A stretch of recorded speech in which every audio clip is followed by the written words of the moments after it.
Hi, Dot. How are you? Hi, Camila. I'm fine. How are you? Yes, I'm doing great. Thank you. Good. So, Good. Nice to welcome. see you. Thank Yeah, you. welcome to the channel again. I'm so happy to be here with you today. Yeah, me too. Yeah. Yeah, cool. So, today we are here to talk about teaching online. And you know that you were my very first online teacher ever in back in 2016. So Long it's time been ago. long time ago. It's been like 5 years now that we've been in Gosh. contact. Wow. Yeah. Wow. Yeah. And yeah, so I remember writing you a message introducing myself to you. And I know also that from profession you're a nurse and but you have background in teaching because you were helping, I don't know, what is the name? Refugees? Jeez. Yeah. Oh, what's that before italki? I wanted to ask you, how did you discovered italki? Were you teaching before italki? How did you entered Uh, this world? I did a CELTA certificate, which is a Cambridge English language teaching to adult certificate in Leeds when I retired. So that's about 6 years, 6 or 7 years ago now. Yeah. And I decided I just wanted to teach a little bit. So I had already started teaching refugees, but just very basic English, really basic.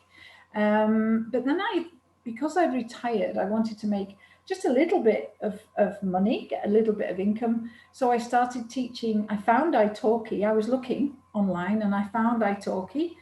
And I thought, what a great idea this was because um, other companies, some companies, you go on them and they tell you what to teach and they give you the materials and they set the level, your fees that they're Yeah. going to give you. With italki, you do it all yourself. They provide the platform and it's really flexible. So I thought, what a great idea. And I just started teaching 1 day a week.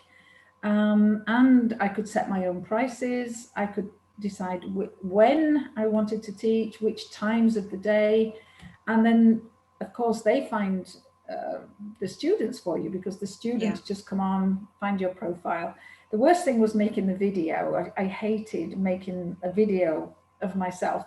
But then I just got on there and got my profile, and Uh-huh. students started arriving. I think I got about 40 students contacted me within about three Wow. days. I couldn't believe it. Wow. So I had to close my profile because there were so many students. I think I wasn't charging a very high fee at the time, and lots of people came. So, but there are always students who are wanting to learn English. So Yeah. it's really convenient. And of course, in lockdown, wow, in COVID, it was perfect. I just could carry on. And I've met so many interesting, nice people Yeah. on italki, including you, of course, Camila.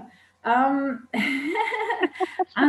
but I just do conversation. I don't really do much in the way of grammar or real lesson teaching. Some teachers do, but I just mainly chat because that helps people to practice what they've learned in real situations. So that's Yeah. what I do. So yeah, I really enjoy it. It's good. Amazing. Yeah, no, amazing. And What I'm about you? curious. Sorry, Mm. go on. No, no, yeah, I will tell you, but I would like to ask you, I consider myself, even though I might take a lesson every 2 months now, but I consider myself a regular student, a long-term student of yours. Do you have many people with whom you've been in contact for years? Yeah, yeah. Wow.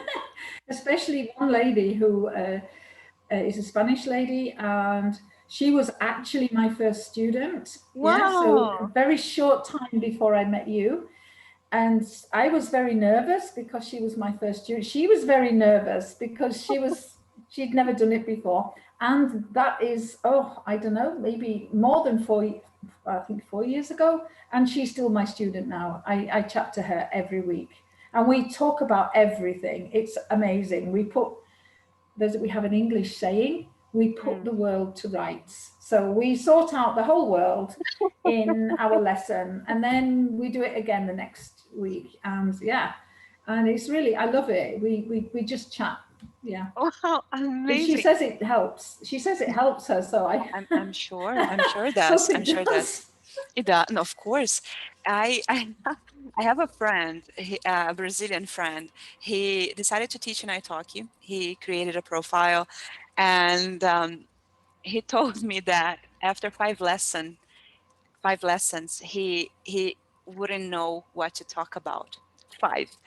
He said that he had subjects to discuss in 5 lessons, and then he would return. wow. And then Wow, he really? eventually stopped teaching in italki. I think it's Oh my goodness. difficult for people to be conversationalists. I don't know. Yeah, maybe. I never have that problem. Wow, no, 4 years. No, but I have to be careful. And I think as a teacher, you have to be careful that you don't talk too much. And I think I do talk too much sometimes. No. But you have to let your student talk and speak to you. And obviously you're correcting them sometimes as well. Not too much, because you don't want to stop the conversation too much. But I never run out of things to say, never. And this student, most students don't either. This student never runs out of things to say. The one I've had from the beginning, we just talk like old friends. It's really good. Yeah. So, and she's learning, she tells me anyway, she's learning English idioms and sayings and just the way we say things. And of course, English slang, because people in the UK, like anywhere, they don't speak like your English teacher tells you to speak, in your lessons. We say things very differently, of course. And so having conversation lessons is really useful, I think. So I never run out of things to say. Camila, you know me. I know you. Me neither. No, neither of us. It's true. Yeah. Things like going on in the world, like it's limitless. Yeah, but I wonder if you have had the experience of having students that won't say things. Most students, if you're learning a foreign language, you have to speak, right? I think it's common sense maybe, but sometimes I'll have students who are shy, introvert, and it will be a bit challenging to talk. You need to find the topics that they feel most comfortable talking about. Yes. Yeah. Have you had that problem? Yes, I have. So even though I can talk easily, it's very difficult for some people especially when they meet somebody online from another country and they don't know whether their English is good enough. Exactly. I've had a few students like that who were very nervous and scared and didn't. And from some countries, particularly maybe in the Far East, there is a very deferential relationship. So they are, because I'm the teacher, they feel maybe that I'm above them in some way. But of course, coming from the UK, we don't really think like that. Not nowadays. And so, you have to learn how to encourage people to speak. And as you said, finding the things that they are interested in and not firing questions at them and letting them speak. Because one of my favorite tricks, if people are not talking, is I keep talking, so I have to make sure that I don't do that. You have to learn that you have to leave a little gap. If people are not speaking, you have to give them time. But that's quite difficult. You have to learn how to do that. Yeah. It's time, I guess. Experience. Yeah, it is. And also making people laugh. If you make people laugh, that breaks the ice. This is an English saying, to break the ice means to make people feel comfortable. So if you can find something that they can laugh about, just a little bit, that helps. And people's sense of humor in different cultures can be slightly different, but there are things that are the same everywhere. So, yeah. Yeah, something. Go ahead. Go on. No, go on. No, I was going to say that I find that we were talking before we started recording about the British humor.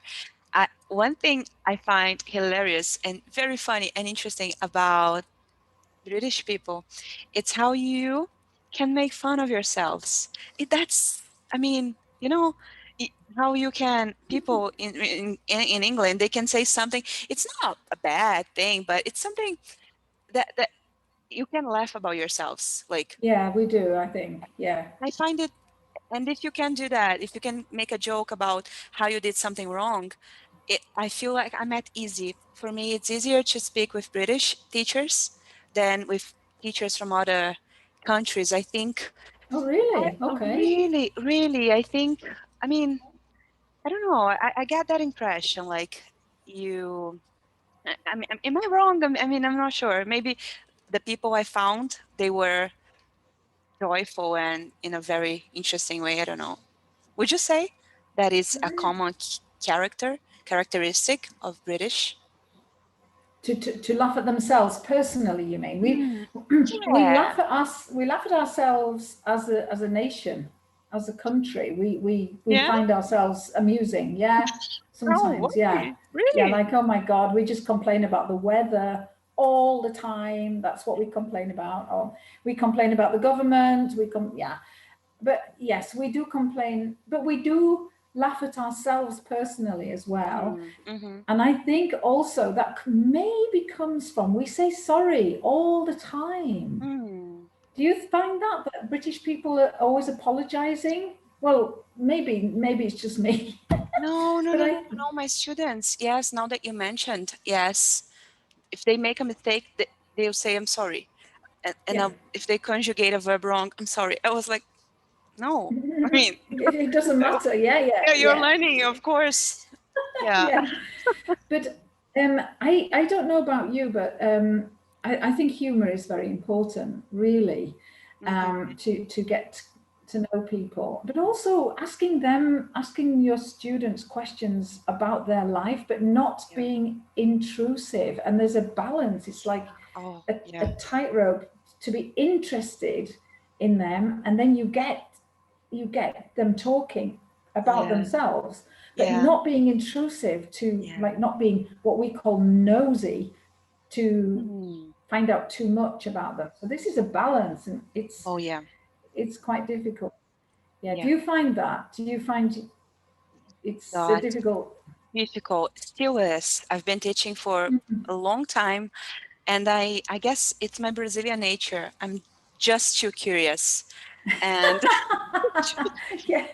And sometimes I'll be like, I mean, I get now that I should, especially if it is, I'm just meeting a student, like I shouldn't ask deep questions and be too intrusive, as you said. Not the first time, yeah. Not the first time, or not the first 10 times, I don't know. Yes. But yeah. I am curious. I was telling a student this morning, an English student, we were talking, I mean, every lesson, I guess you guys like to talk about the weather.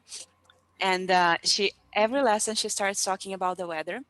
And, oh, wow. And now she told me that the weather is nice, it's warm, and she's so happy. And then we jumped to a conversation about how to talk to strangers. And then she said, it's easy. It's just, we talk about the weather. And then I was like, okay, but so we would say the weather is nice. And then what would you say? No, I will talk about the weather for 10 minutes. Yeah, absolutely. I mean, absolutely. Yeah, you can sit on the bus and talk to well, you don't sit next to anybody on the bus now because of COVID. But normally at the bus stop or in the bus or the train, you can talk to somebody about the weather, and you can have a conversation. Yeah. You know, maybe just for 5 minutes, but you've made a connection with that person, and everybody knows that it's okay to talk about the weather. But then it might go on to something else. Yeah, because the person may say, I'm glad it's a nice day because I'm going to the park with my daughter and my grandchildren. And then, of course, oh, how many grandchildren have you got? Or when did you last see your daughter? So then it goes on from there. Yeah. Yeah. So cool. For us here in Brazil would be, it's nice weather today. And then it is an elevator talk. Yeah, it is nice. And then that's it. That's it. Yeah. And that's it, because then you're out of the elevator. Yeah. The time is finished. Yeah. No, the reason I think is because that British people talk about the weather, especially if they've just met somebody, is because the weather is always changing. It's never the same. So we are lucky in that way. You can have 4 different seasons in one day. But also British people are quite reserved. They're not really, but you have this like barrier. So it's one way of opening the barrier. Yeah. You talk about the weather and maybe it goes on to something else. Maybe it doesn't, because the person just weather, that's it. Yeah. Yeah. But do you think from your experience that it's easier to be a teacher on italki if you're also a student? Oh, definitely. Yes, definitely. I do. I don't think, I mean, I've known lots of teachers in forums that don't study any language, and I wonder how do they do it, because it gives you perspective. Definitely, you know what works. Even though sometimes as a student, I'll learn in a way, but I'll meet students who learn a different way, and that's fine because it's my personal approach. But I learn so much with my teachers. Like now with you, I observe you. I like the way you dress. I like the way you carry yourself through a conversation. And that way I can look at and see, wow, that's good. That's good what she does. And I'll have lessons with other teachers and I'll like, oh, so she did that. And that's good. I might adapt or I might use that thing that she did. Or even when they do something that I wouldn't do as a student, I know, oh, now I know, for example, even when students, even if they say that they want to study grammar, they don't really want to study grammar. They might say it because it feels like the right thing to do in a lesson. But if you show up with a book and a lot of exercises, they will soon get bored. And I know that from experience, because sometimes I'll say, I'll send messages to students, please let's study some verbs. And then as a student, I will do what I asked, but I'll be bored in 10 minutes. So I know that even when they say they want to study grammar, 10 minutes is enough. I give them the concept, and then we practice what we learn in a conversation. Exactly. It's practicing it in a conversation. That's what matters. That's the whole point of language, isn't it? Learning a language is to communicate. So if you know all the grammar in the world, but you can't speak to somebody, it's no good. It's useless, right? Yeah. So it helps me. And and there are so many things that, I mean, people, I guess we can get inspired by other teachers, and I get constantly inspired. So I learned so much. Me too. Yeah, you too. Are you still learning German? German and Italian. In Italia, cool. See, but I'm just having 1 or 2 German lessons, only I've stopped them. I need to start them again online. I've been studying German for several years, but I've only had a few German lessons and I stopped. I need to start again. So I know what it's like when you drop it and you think, oh, I can't start again now, but you just do it. You just need to start again. I've never had Italian lessons on italki, but I'm thinking of doing it now. And I couldn't believe how scared I was. Really? The first German lesson, even though I was a teacher on italki, I was really nervous when I first had a lesson. So it's good that you know how your students feel. No, No, it's good. And something that I've learned by having lessons also was that I'm not that nervous anymore, because I would be nervous when I teach, when I would have a teaching lesson a lesson as a teacher. But now I know, because even though I'm a teacher, when I'm a student, I'm so nervous as well. So it helps me sort of like to understand that my student is nervous, is more nervous than me. Yeah. So if they're nervous, Absolutely. I have to be steady for them. I have to be there for them because they're nervous. I won't allow myself to be as nervous as them, Yeah, because otherwise, absolutely. I mean, Because you've got to be the stability, you've got to be the stable one, the steady one. Yeah. Yeah, so if Yeah. they're shaking and I'm shaking, not going That's to no work. good. No good, no good. You have to be the confident one, even if you don't feel confident at the beginning. You still have to show you're confident. But then the confidence comes when you've been doing teaching for a while, I think, online. Yes. And I wasn't a teacher. I wasn't a teacher in my past life. And I know you haven't been a teacher in school or anything. No. So you learn it. We are learning every day. Yeah. Yes. Yeah. So we are running out of time. The last question, unfortunately. Oh dear. Okay. Do we have time for one last question? Yeah. No, it's fine. You carry on for another. I've got another 5 minutes. No. Yeah, whatever. It's One fine. last question. Okay. So if you were to say what you've learned, like from that experience, like in a sentence or word or a phrase, I don't know, what would you say? What was like the greatest thing like for your life, or I don't know, that you've learned from these experiences teaching? I'll tell you, for me, I've learned patience. I've learned to be more patient. I've learned that people are different. I've learned so many cultures, backgrounds, upbringings, like things that I would never dream of. And I've met like special people, and it put my life in perspective. Like I know more about me now than I knew then when I first started. Like, and with learning language as well. Like 5 years ago, Yes. I mean, I've grown so much. Yeah. What about you? I would agree with all of that, but I think it's such a privilege to be able to talk to two people in a different country. Maybe like you, I'm here in my home in England. I'm talking to you in Brazil. It's just amazing. Yeah. And we have this chat. And it's a privilege to be able to do that. Most people don't do that. And I can say to my partner, oh, do you know what the weather was doing in Brazil today? How do you know that? Well, because I was talking to my student. But also, it paints a picture of the world to me. Like, everybody wants the same things. So people across the world, it doesn't matter what your culture is. It's wonderful to see different cultures and hear and find out about them. But what you find out is we're all so basically the same. And we all want the same things, just to live a reasonable life and have a reasonable education, have enough money, enough food, be able to go out maybe sometimes. And everybody is wanting those same. We're all so much the same. So it like paints a picture of the world. Like I get snapshots of the world from my students, and it's just amazing. It really is amazing. Wow. Yeah. So beautifully said, Dot. Thank you for sharing this. Yes. It's been lovely thinking about it, actually.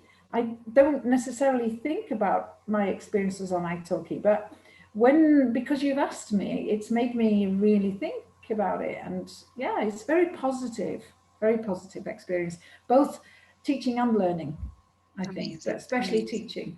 Amazing. Thank and you I mean, so much. amazing people like you, Camila. Dot. Oh my God, let me give you a heart. Can you see the heart? Thank you. Yeah. Oh, that's nice.